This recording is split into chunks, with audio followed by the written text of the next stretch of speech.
So hello guys, this is Afreen Ashraf back with another video of business studies of वाणिज्य classes. हम लोगों ने कल अपना BST का फर्स्ट चैप्टर स्टार्ट किया था, that is nature and purpose of business. उसमें हम लोगों ने बहुत सारे कंसेप्ट क्लियर करे थे, like concept of business, economic and non economic activities, comparison भी देखा था बिजनेस, प्रोफेशन और एम्प्लॉयमेंट में। फिर हमने बात की थी कैरेक्टरिस्टिक्स ऑफ बिजनेस। होप आप लोगों को वो सारे टॉपिक्स क्लियर हो गए होंगे। आज हम अपने नेक्स्ट टॉपिक की बात करते हैं, that is classification of business activities. So यहाँ पे अब बिजनेस की एक्टिविटीज़ भी क्लासीफाई हो जाती है दो ब्रॉड कैटेगरीज में, that is industry and commerce. So बात करते हैं इंडस्ट्री की।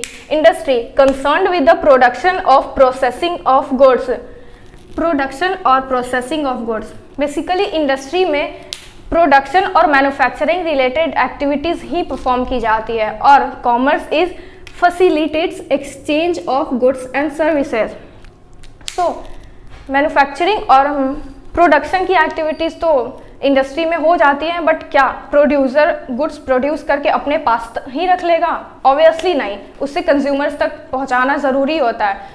और एक इंडस्ट्री में प्रोड्यूस हो रहा है तो ऑब्वियसली बल्क अमाउंट में, ह्यूज अमाउंट में प्रोडक्शन हो रही होगी, और इतने अमाउंट में प्रोड्यूसर खुद तो जाके हर एक कंज्यूमर को अप्रोच कर नहीं सकता।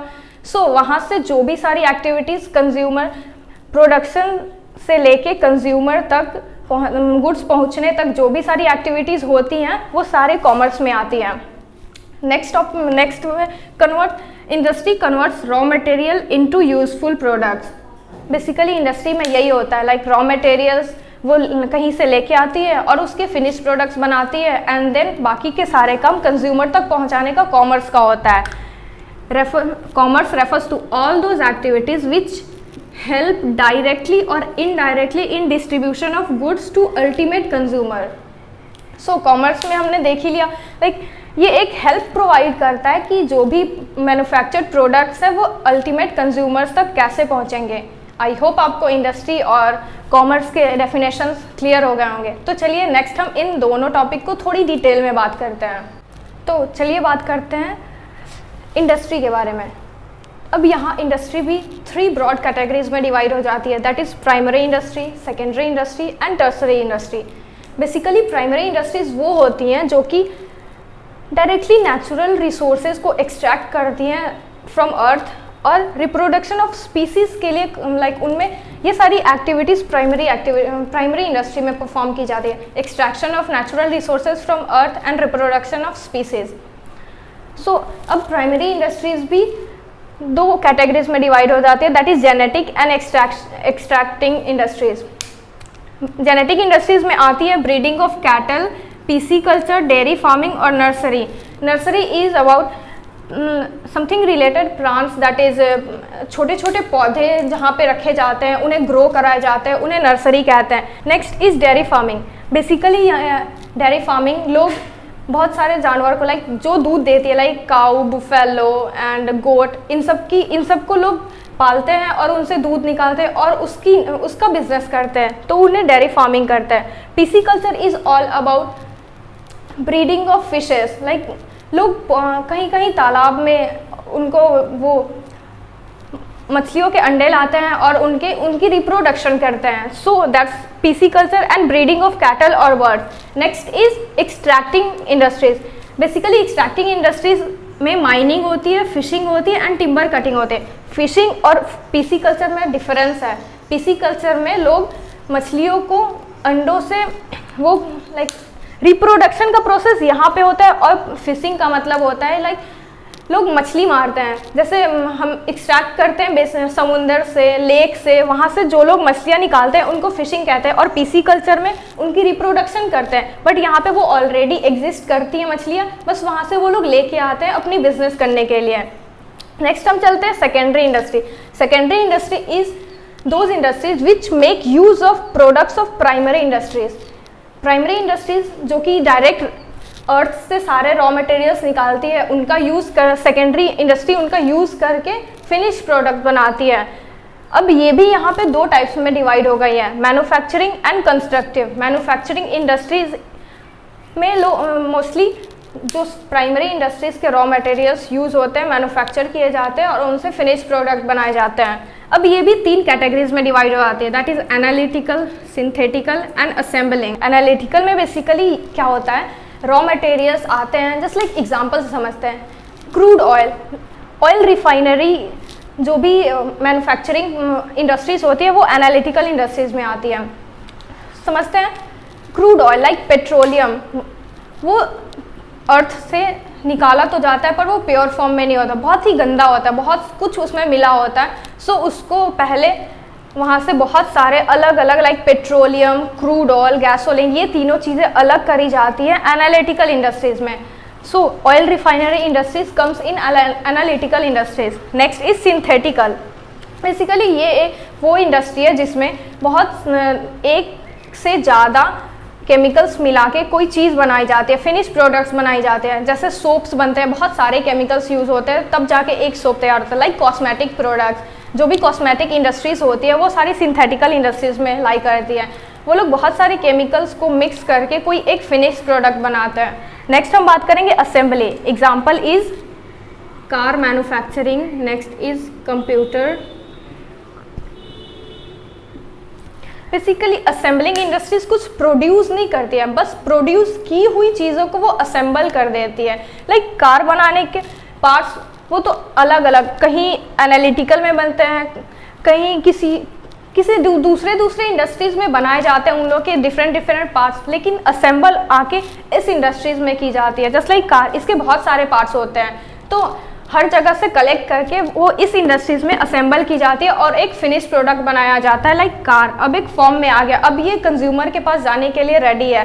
कंप्यूटर, ये इसके भी बहुत सारे पार्ट्स होते हैं, वो कहीं और से कलेक्ट करे जाते हैं और फिर असेंबल करके फिनिश प्रोडक्ट में कन्वर्ट किया जाता है। नेक्स्ट हम बात करते हैं कंस्ट्रक्टिव इंडस्ट्रीज। बेसिकली ये ज़्यादा कुछ नहीं है, जो कि रोड कंस्ट्रक्शन करती है, dam construction and bridge constructive industries is all about construction. जो भी चीज़ें हम लोग देखते हैं, जो भी चीज़ें बनाई जाती है, वो सारे इंडस्ट्रीज इस कंस्ट्रक्टिव इंडस्ट्रीज में लाई करते हैं। नेक्स्ट हम बात करते हैं tertiary industry. Tertiary industry basically provide support service to primary और सेकेंडरी इंडस्ट्रीज। ये सबसे लास्ट है पर सबसे मोस्ट इम्पॉर्टेंट है, क्योंकि ये प्राइमरी और सेकेंडरी के प्रोडक्ट्स तो बन जाते हैं। प्राइमरी रॉ मटेरियल्स प्रोड्यूस करता है, सेकेंडरी उस रॉ मटेरियल को यूज़ करके फिनिश प्रोडक्ट प्रोड्यूस करता है। देन अब कंज्यूमर तक कौन पहुंचा है, देन यहाँ से टर्सरी इंडस्ट्रीज़ का काम स्टार्ट होता है।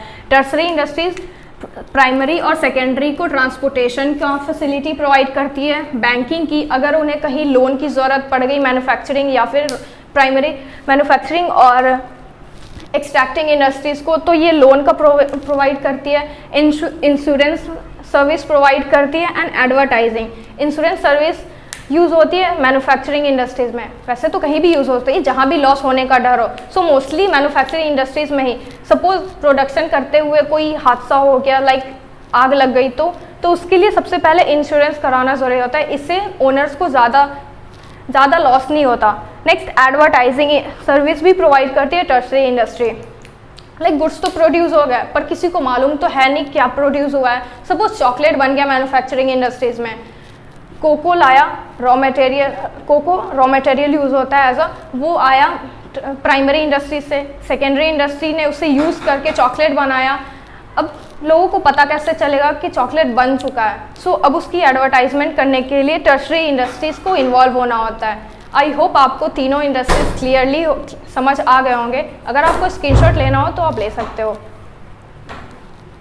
तो चलिए बात करते हैं कॉमर्स की। Now commerce can be divided into 2 broad categories, that is trade and aids to trade. Basically what is trade? Trade is buying and selling of goods. जो हम गुड्स खरीदते और बेचते हैं उसी को हम ट्रेड कहते हैं। Now trade are also divided into 2 broad categories, that is internal trade and external trade. Internal trade is all about जो भी हम लोग खरीदते और बेचते हैं within the geographical boundaries of our country. Like हम लोग जो भी अपने within the country buying और सेलिंग करते हैं वो इंटरनल ट्रेड में आता है। Internal trade wholesale and retail. So internal trade is basically those trades which are undertaken within the geographical boundaries of the country. Internal trade वो trade है जो कि within the country perform की जाती है, buying और selling की activity. Just like wholesale और रिटेल, ये इंटरनल ट्रेड में आते हैं। होलसेल शॉप्स वो लोग बल्क में चीज़ें खरीदते हैं और उसके बाद छोटे छोटे अमाउंट्स में रिटेल शॉप्स उनसे लेती हैं। Wholesale is buying and selling in bulk and retail is buying and selling in small quantities.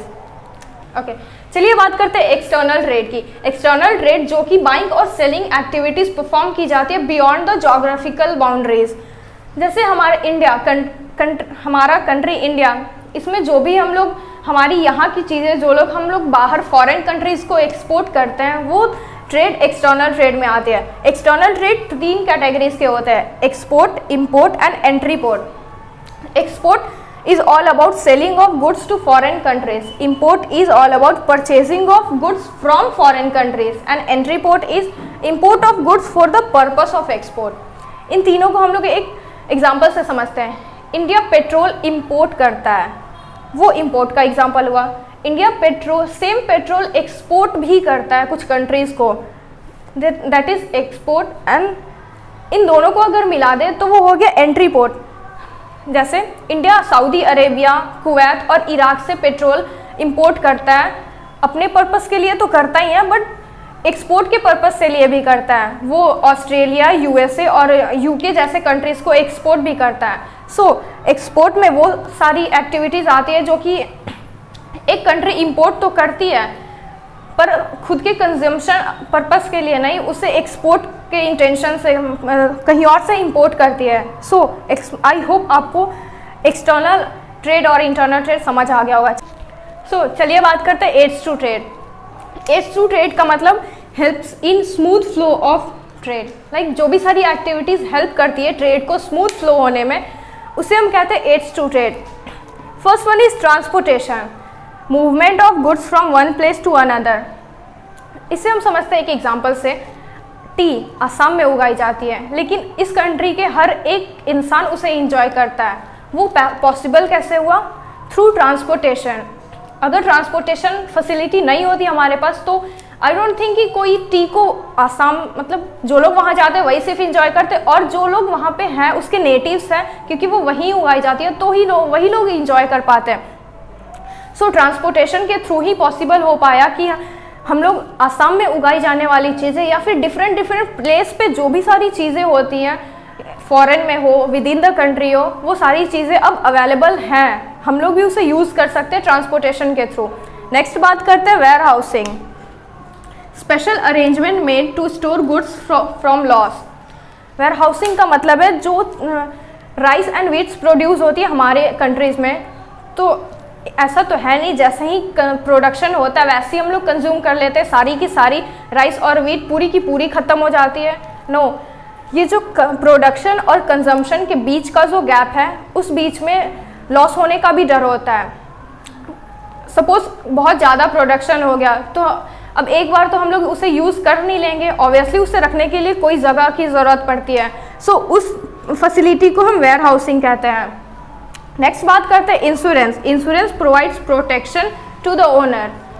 अगर कहीं किसी एक्टिविटी में लॉस हो जाता है, मान लो ट्रांसपोर्टेशन या फिर वेयर हाउसिंग, सो उस लॉस को रिमूव करने के लिए इंश्योरेंस फैसिलिटी मिलती है जो कि प्रोटेक्शन प्रोवाइड करती है ओनर को ताकि उसका लॉस कम हो सके।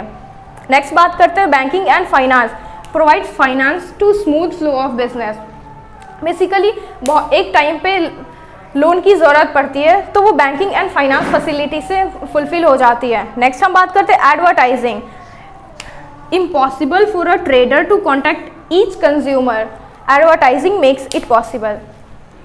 सपोज किसी एक मैन्युफैक्चरिंग कंपनी ने चॉकलेट का प्रोडक्शन किया और किसी को पता ही नहीं है कि चॉकलेट बन गया है। सो क्या ये पॉसिबल है कि वो मैन्युफैक्चरर हर एक कंज्यूमर को अप्रोच करे कि उसका चॉकलेट